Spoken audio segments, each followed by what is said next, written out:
Hey YouTube, it's me, Brandon Colonel again. I know it's been a while since I've actually been able to do a review, but I've basically just been swamped with college lately. So, this is the first chance that I've actually gotten, and so I'll do it on my birthday. So, the knife review that I've got for you guys is the Custom Knife Factory Sukhoi. And it comes in a really nice pouch. I got mine directly from Blade HQ, so didn't actually have a box, it just had this pouch. But, man, it's actually pretty good. Which, I actually forgot something, which I've got it over here if I'm not mistaken. Yeah, I still have it. There we go. Yeah, getting into it. It has three things inside. It has this pouch, which is what I had to get from over there. Well, not pouch, but it has this cloth. It's kind of like a microfiber cloth. They just had it folded up into place right beside the knife. It comes with the certificate of authenticity. Basically just says Custom Knife Factory, limited knives from talented people, blah blah blah. Tells you what the knife is, the designer, blade steel, handle material, the date that it was made. It has a signature, and if it is a numbered run, then it would have that there. But this is a standard production piece. And now for the knife itself, the Sukhoi 2.0 in the smoke washed finish. This is a very phenomenal knife. I love it a lot. The only problem that I personally had with it, well, there were two main issues that I had with the knife. First and foremost was the detent. The detent sucked.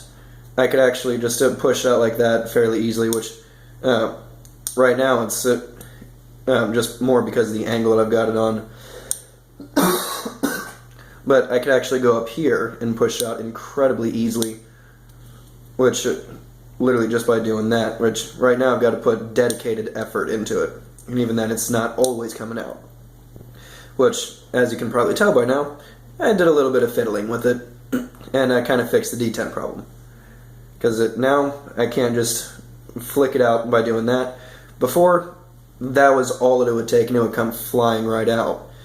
That detent is far too light for me, so I actually took this thing apart, and I just bent the lock bar in a little bit, which created a lot more detent strength. So, basically, what I did lack, or suffer from, is that now it's not quite as drop-free smooth. Once you put the lock bar back on, it will stay right there, and you can't just drop it in place quite as easily. Beforehand, it was probably the smoothest knife I have ever handled, bar none. And that's when it's pretty much cranked down fully. So yeah, how should I put this? When you first get it, it's going to be probably one of the smoothest knives you'll ever handle in your life. There's just no ifs, ands, and buts about it. It will be one of the smoothest knives you'll ever handle. And that is from a full production knife at $390. So yeah, it is insanely smooth. Even now, it's still incredibly smooth. It's not quite the smoothest anymore, but that's partly because the detent ball now has to wear a new track into the blade that's a little bit deeper. But honestly, I can easily foresee that when this breaks in again, it'll be just as smooth. But at the very least, it'll have a better detent.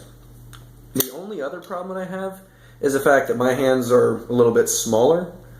So basically the way the knife flows isn't quite the best for my hand, personally. But as I got to know the blade, and then I found out where exactly to hold it, how exactly to place my fingers, and then it's not a problem anymore. It's still not the most ergonomic knife I've ever handled, but it's not nearly as bad as when I first got it, at which point I wrapped my hands around it and I was like, wow, that actually quite sucks. I might want to sell this off to someone else. But I'm really glad that I didn't, because I fell in love with the knife. So that was really the only other true problem that I had. A gripe that I got around was basically the strength of the pocket clip. it's insane. Absolutely insanely strong. Virtually every pocket that I have is now torn up because of this. So, in a sense, I don't like that, but it's not the worst thing that I've ever had to deal with, so I don't care quite as much. But yeah, it's not something that I'm fully happy with, because now all of my pockets are completely torn up, and I definitely have to be careful about which pants I actually put this thing in. So yeah, it's definitely a worry for me. Well, not really a worry, but it's definitely a point of objection, I guess I should say. Let's see. It is insanely sharp. I've got a small piece of paper here. Yeah, it is very sharp. And keep in mind, I have sharpened this quite a few times. Well, not quite a few times, but I have sharpened it enough for it to no longer be the factory edge. And while it was fairly sharp from factory, sorry about that. While it was insanely sharp from factory, it's definitely not the sharpest blade that I've ever handled. And it's still not. But it is incredibly sharp, particularly after I was able to put my own edge on it. And it does hold it fairly well. Is it the best edge retention knife? By far, no. But it'll definitely hold an edge for any length of time that you truly need it to hold it for. If you're going to be breaking down boxes all day, this is definitely going to be the knife that you can go to. It can easily penetrate. It can easily slice. It'll take whatever you have in spades. And there actually is a very subtle recurve to the blade. It is incredibly subtle, but it definitely does play into the ability to slice. So if you're going for the long sweeping motions, particularly in something like cardboard, then fully utilize the length of that blade and it'll just tear into whatever you place in front of it. It is a phenomenal cutter. And now let's see. It is opened by a single thumb stud. It is by no means ambidextrous. In fact, there was actually somebody who asked on the Custom Knife Factory forum at one point if they could swap over the thumb stud to the other side, and I think it was Alexei Malyshev or some. I think I'm actually mixing up two names, but the designer of the knife, I know that his name is Malyshev because that's actually on this, but it just says maybe Antoine. I don't know. Probably should have looked that up a little earlier. Can't talk today. But yeah, the guy who actually made it, he piped back up and said, well, no, you can't really swap it over. I tested it, you can't. So, yeah, maybe if you modify it a little bit, I don't know. But yeah, so the thumb stud is not swappable to the other side. And neither is the sculpted titanium pocket clip, which, quite honestly, is beautiful to me. I think that is absolutely gorgeous. But yeah, so let's see, what else? The integration of the materials on here is almost seamless. When you're just going from one material to the other, you really can't tell for a lot of portions of this knife. You can tell a little bit more towards the back around this area, but the higher up you go, you really can't tell a transition except for that textural difference. You can easily tell this is carbon fiber, this is milled titanium, but as far as finding a seam, it's actually a lot more difficult than you'd think. Because, well, yes, you can clearly see the seam there. Feeling it is another story entirely. Now, let's see. All of the hardware, except for the body screws here, they're all blued. And the titanium is, for the frame, is left just bare, straight titanium. Now actually, I do think that's bead blasted. My mistake. Yeah, that's bead blasted titanium. But yeah, I really do like the nice blue anodization. That's actually what drew me to this knife. because I saw the initial review on Jim Skeleton's channel, and I wasn't really all that impressed with it. I saw it for the first time, I was like, decent knife, decent price range, I could probably afford that, but it's not a flipper, it's not my thing. Then I saw it in the blue, and instantly my mind said, I have got to have that thing. And so I started looking at where I could buy it, and I was really wanting the satin, because I'm not much for coated blades myself, but Blade HQ was definitely the cheapest, and I didn't have to wait a decent period of time or pay an extra $50 in order to get shipping to the US, because the only place where I could buy the satin at the time was direct from Russia. I would have had to buy from Russia with knives. And so I didn't quite want to pay like an extra $50 or $60 for shipping to get a knife that I could get for $3.90 on Blade HQ, which was this one. And pardon the coughing, I've been really stopped up and congested lately. And yeah, still trying to get over that. Not really sick, but I think it's just allergies. But yeah, so let's see, what else? As far as the coating actually holds up, it actually does hold up fairly well. I mean, I haven't exactly been abusing it lately, but but it's definitely not a save queen. It has seen its use. It has been put through cardboard. It has seen zip ties. It's seen its fair share of use.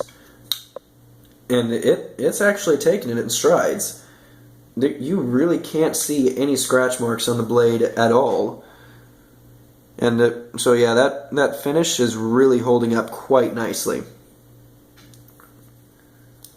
But yeah, let's see. I really do like how they've got like pretty much a complete overlay for the carbon fiber scale. It almost makes it seem like this is the entire frame, and then they've got like a part of a frame just to set in there, but it's actually just one solid piece of titanium that has a carbon fiber overlay. And how they do that is really cool, because just knowing what it takes to do something like that couldn't have been cheap. That's a really fairly substantial piece of carbon fiber that has been completely milled to the point where, or sculpted, I guess I should say better. It has been completely sculpted to perfectly fit into this, like pretty much seamlessly, and just the sculpting that's done gives the carbon fiber a look that I have yet to see it duplicated in another knife ever. It plays off the light really well, and it's just insane how it does that. And then they've actually raised this portion here, so that way it forms a bit of a pivot collar, which that is really cool. I like that. That's probably, besides just the look of the carbon fiber as a whole, the pivot collar area is probably my second favorite part of the knife. Now let's see. The only thing that developed as far as the knife that I didn't care about later on was with repeated openings. Then eventually it started to develop up and down blade play. Now it wasn't much. It was fairly cosmetic, but it is something that I definitely would have to point out. With how fast and smooth this knife opens, any amount of wrist flick is probably going to dent that stop pin or dent the blade somewhat. It's basically going to make it so that way there will be vertical blade play. Now, that problem was basically fixed once I actually set the lock bar over a bit to fix the detent problem. I was actually willing to live with the blade play. It was the detent that I wasn't willing to live with. But so, in pushing it over, then I actually fixed both. So, but yeah, that's definitely something that I feel I should point out. With how smooth it is and how loose the blade can flow through here, definitely be careful with just how hard you flick it open. If you use any wrist flick whatsoever, I suggest not, because seeing as just how freakishly smooth this thing is, you're going to develop blade play, because that blade stop or the tang of the knife, one or the other is going to develop a dent, and it's going to get blade play. But yeah, so just ease up on that a bit, and you should be fine. Oh, and final thing I didn't mention, it does have a stainless steel lock bar insert, which it has actually been raised, if you can see up here. I'll have to hold it like that. So that way it actually comes into contact with the carbon fiber scale, and then it forms as the over travel stop. But yeah, so that's actually fairly cool. So it hides everything, it makes it integrate really well. It's very symmetric on both sides, and terrific knife.